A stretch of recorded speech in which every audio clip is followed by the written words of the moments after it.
Hey everybody, in the shop today working on my kitchen cabinet. I've got it up here on the bench as you can see. It's in a pretty rough state right now. I got a bunch of sanding and a bunch of cleanup work.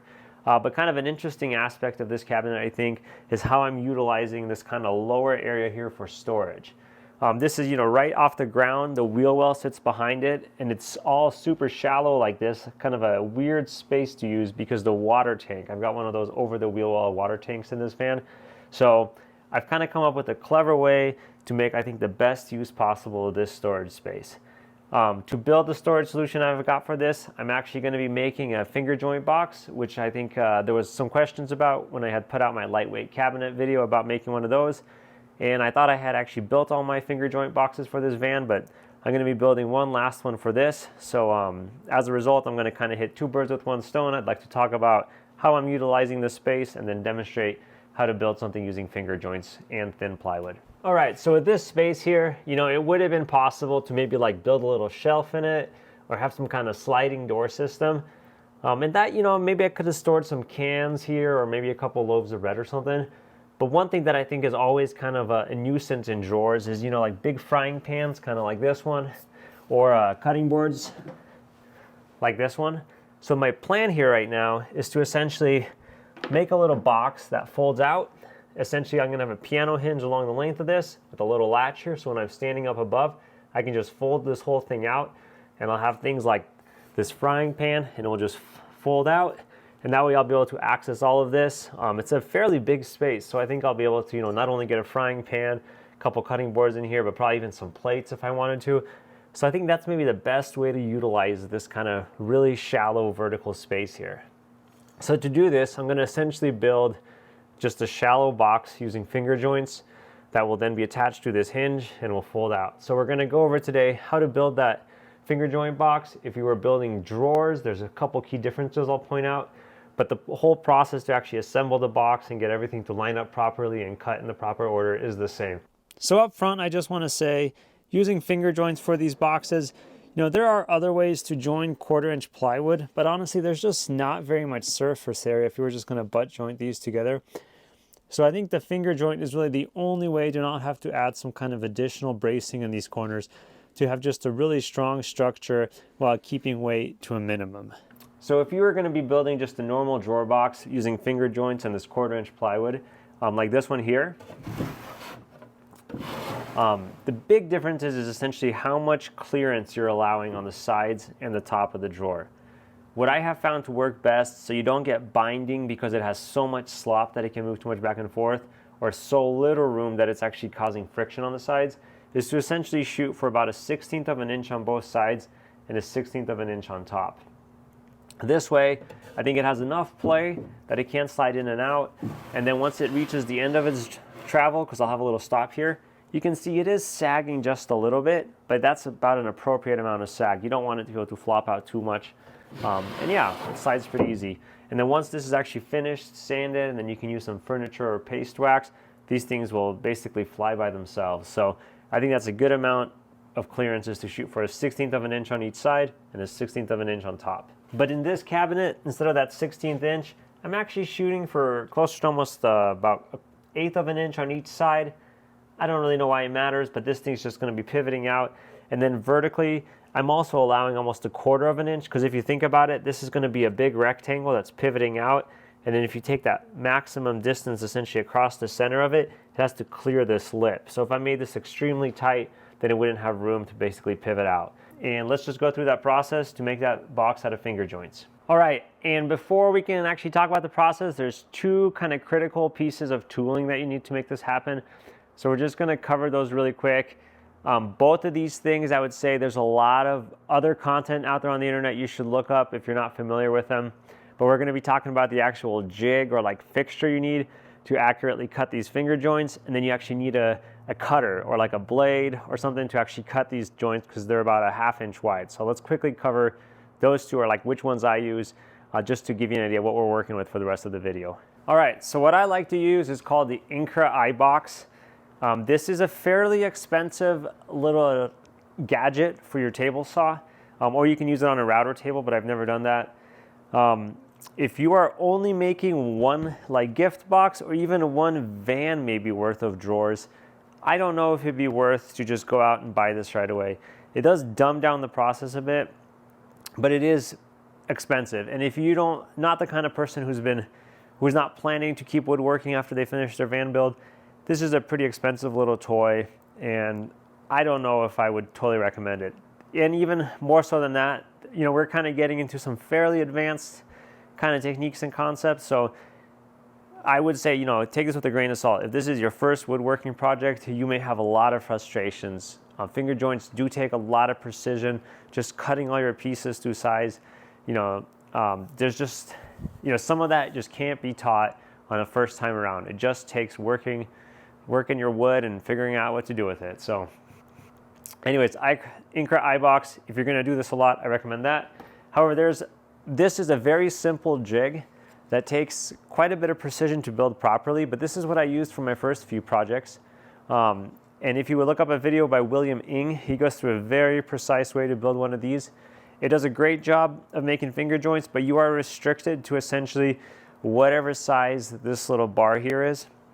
Well, the Incra iBox, in a much quicker fashion, you can adjust what size fingers you're cutting. So that's two options on actually how to cut the fingers. And then the other thing you got to consider is how you're actually going to make these wide cuts that are about a 1/2 inch thick. And for that, I use what's called the dado stack. If you've been woodworking, you're very familiar with these, but just to kind of give you a glimpse if you're not, essentially you take these outer ones and then you stack between the other solid one a bunch of these cutters. You have different sizes, you have shims, and then you can make just a very precise width cut anywhere from 1/8 of an inch if you wanted to, which is like a normal saw blade, all the way up to well over 1 inch with this, or whatever your table saw can handle.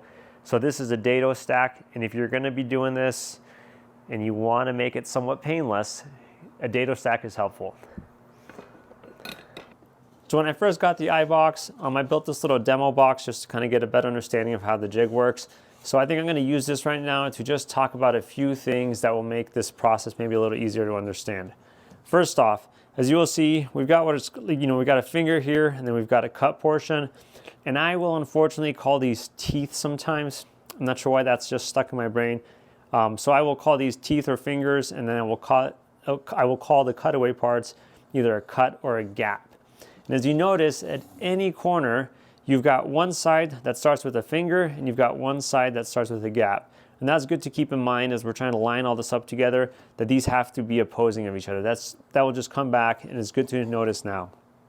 Another thing is that if you were making like a decorative box, you would want your box to be sized so that your fingers would end perfectly right here. However, in a van, that's really difficult to do because every drawer is a little bit different. So to either go through the process of always resizing your fingers or trying to size your cabinets so that every drawer lines up perfectly, it's just not very feasible in a van build. So worst case scenario, when you've got these partial teeth, you'll actually have overlapping cuts that just make it so you've got a little cube missing out of the corner. Or some of them just look a little funny because we've got these partial teeth things happening. But for me, it makes no structural difference to the drawer. And if this bothers you, which it did bother me, so I ended up filling these in with epoxy or little chunks of wood, then it still just looks like a nice square box, and you don't have to deal with the hassle of trying to size everything perfectly by just being okay with these uneven fingers happening at the corners. When it comes time to actually cut the parts for your drawers, if I've got drawn out here an example, if this was 10 inches, 4 inches tall, and then these sides were 8 inches. The cool thing about these finger joint boxes is since that these sides are essentially intersecting each other, you can just cut these to full size. And what I mean by that is if these were the 4 sides to a much smaller drawer box, being built out of traditional or some other plywood methods, you would probably butt join these corners together. And then if you wanted this to be 10 inches from here to here, you would have to undersize this piece. It was whatever 10 inches minus the width of each of these. And this isn't a very cumbersome step, but it's just something you got to be aware of. And sometimes your plywood, they call it 1/2 inch or something, but it's actually a little undersized. So you got to deal with trying to figure out exactly what you actually need this to be to get 10 inches all the way across. But yeah, with finger joint boxes, since essentially each piece of wood is running all the way through it to each point, you can just, if you want this to be 10 inches, you can just cut this at 10. If you want this to be 8, you can just cut it at 8. So that makes dimensioning the pieces just really brainless. All right, and then one last thing to touch upon is I try to shoot to have my fingers just slightly proud of this surface. You can kind of see that here up close. And this is actually even a little higher than is probably ideal. But the key here is that, you know, these aren't like show boxes, it doesn't really matter. But if these were slightly too low, then to actually get this to look nice and flat, you'd have to like sand all of this off. Versus if this is just slightly proud, then after this is all dry, you just got to quickly come through and hit these high spots and it all looks nice and square. The warning there is though, if you make these too tall, you know, by like 1/8 of an inch, then effectively the more height you sand off of here, you're essentially making your box smaller and smaller. And at some point, that undersizing will cause just some functional problems with how the drawer is working. So it is good to just, you know, you want to just be able to run your finger across there and have just like some tiny high spots. And that way it's just really nice and easy to come back afterwards and sand everything nice and flat. All right, so now that we've kind of seen what these boxes are going to look like, let's quickly talk about what order you've got to cut these in so you can get all these fingers and gaps to line up together and to save you as much work as possible when doing this. All right, so using some more pad technology, let's just quickly sketch out what's going to happen. We're going to have this bottom piece here. We'll just sketch out, you know, as a rectangle. And then we are essentially laying all these pieces flat and we are looking at the outsides of them. It doesn't really matter if you consider the outside or the inside. I just think if you're going to be marking anything on your, you know, drawers to, you know, keep track of what's happening, it's way easier, at least I find, to sand stuff off the outside than to be working the inside. So I just try to leave the insides as undisturbed as possible. But we'll have, you know, these side pieces that line up like this. All right, so when you fold this box up, you got to imagine these corners will meet, these will meet, these will meet, and then these will meet. So here is my order of operations, and we're going to get all the sides labeled, but I'm only going to be drawing, you know, the first 1 or 2 fingers as we're going along instead of drawing everything. Okay, so I like to start by just working this bottom plate, and a very helpful trick I find is if you do the same thing on both of these sides, it will make whatever you do to these 2 sides along the mating faces symmetrical too. So that can help you because then you can take these 2, essentially clamp them together and run them through your finger joint jig together. And you can do the same thing with these 2. So this whole order of operations revolves around the fact that I am trying to almost try to cut the amount of motions you got to make in half. So the first thing I like to do is essentially, let's say, cut these 2 sides. So I will start by first leaving a finger and then cutting a gap here. Then we'll have a finger and then we'll gap and so forth all the way this way. So we are moving this way on this edge. And then I'll do the symmetrical thing here by starting with a finger, having a gap, making another finger, and onwards all the way down. Then we will essentially do the other 2 sides of this bottom plate. So once again, I will leave a finger here, and then I will cut a gap, etc., right? All the way down this side. And then we get to this corner. While this corner essentially had a clean slate, that was the advantage of starting with the finger here. Is if you start with the finger here, assuming you're working with 6mm materials and 1/2 inch wide fingers, you will not run into any interference issues here. So it's just a nice place to reference off of and onwards. So that one also goes this way. So once you've got that done, that's all the cuts you need to make on this bottom piece. Then you can start working these 2 and these 2. So first I'll clamp these 2 pieces together. And since I started with a finger here, I will start with a gap here. We'll have a finger and then we'll have another gap. So I'll work this one, and this one's being cut at the same time. And then I'll do the same thing for these outer 2. And since I started with the finger here, all these outer pieces start with gaps. And then all that leaves us with is these outside pieces, all 4 outside pieces. So if you still have these 2 clamps together, then if you cut a gap here first, and then a finger, and then a gap all the way down, you'll do the same thing on this side, right? So both of these start with a gap and go down. Then this one will have had the symmetrical thing done to it because they're clamps together.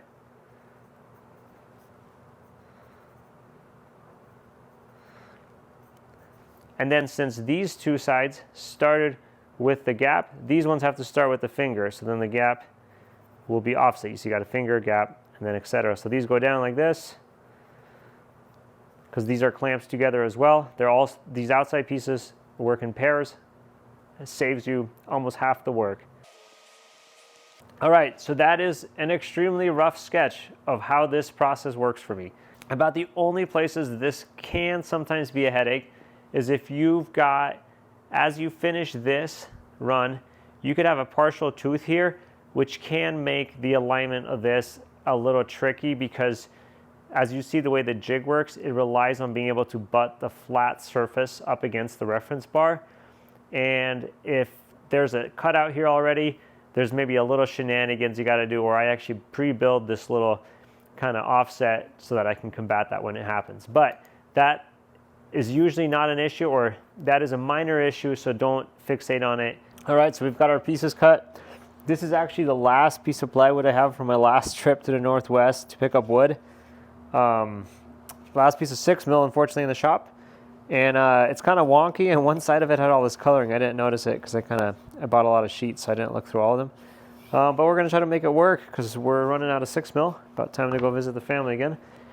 So let's transfer those markings over, and then we'll actually get to cutting. So I just can put that in the center, and then, you know, starting on this middle sheet, we see we've got a finger over here. So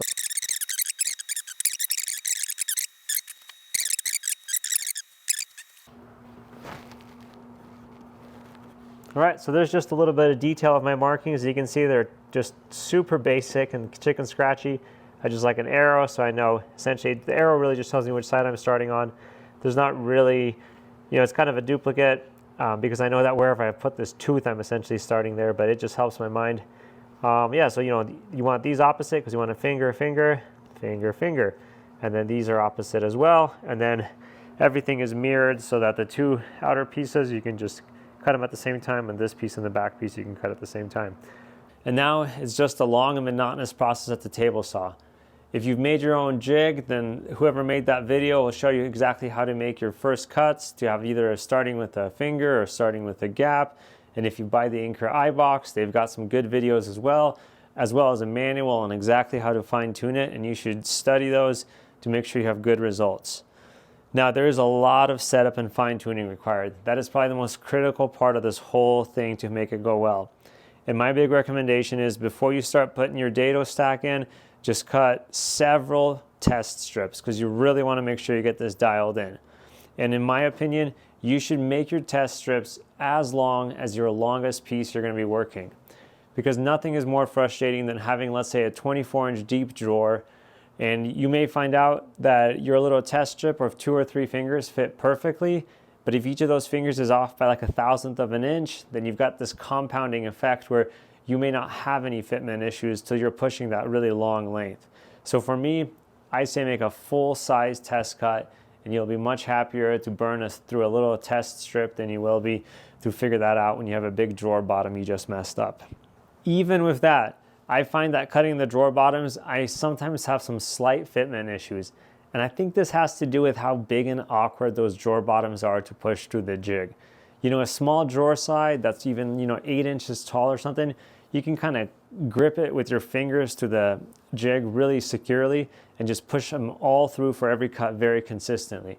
Well, if the drawer bottom is this big kind of wonky thing, and I think there's just some unevenness in the motion as you're doing it. So even for me, I'll find I have to just slightly refine my fit sometimes. I think it's really helpful to just find a little scrap piece of wood and then either have some adhesive backed sandpaper or just glue down a little piece of sandpaper to a block like this. As you'll notice, there's purposely no sandpaper on the sides because that way, when you go to fine tune your gaps, you're not actually making them deeper by also braiding on this edge. So the way this works is if I've got, you know, a series of teeth, because maybe they're all slightly getting too long, so towards the end of a board here, you can just come through and you can just hit each of these with just a few swipes, and it's nice and fast.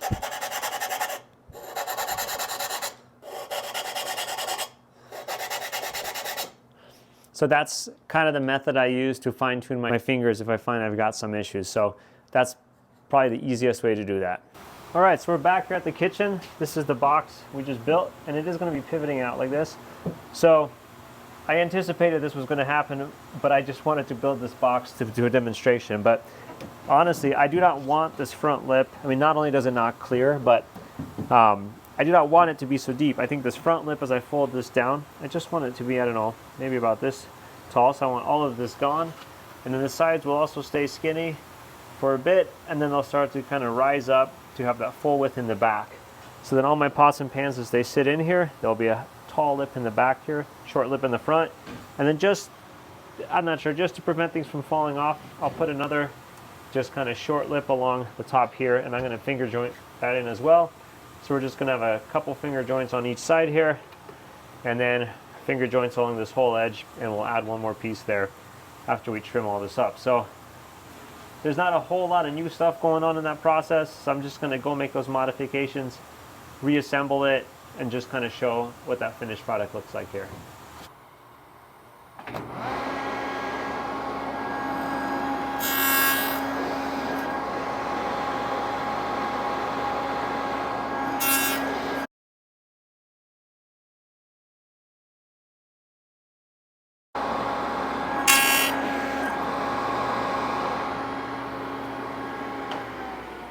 All right, so this is what I had planned. You know, I've got this front lip here. It's now been shortened.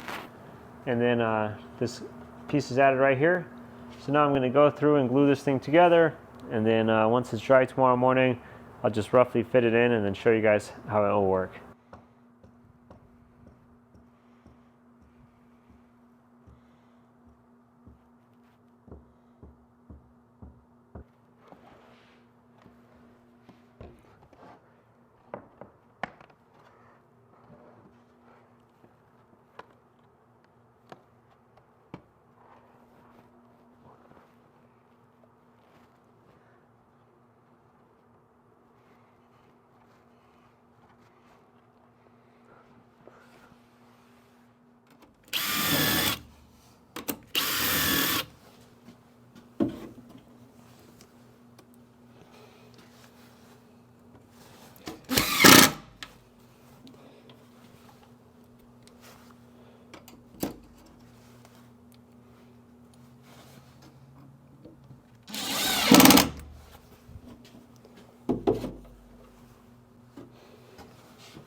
All right, so I don't have a handle yet because I got to drill my little latch hole. But so yeah, so this will sit like that.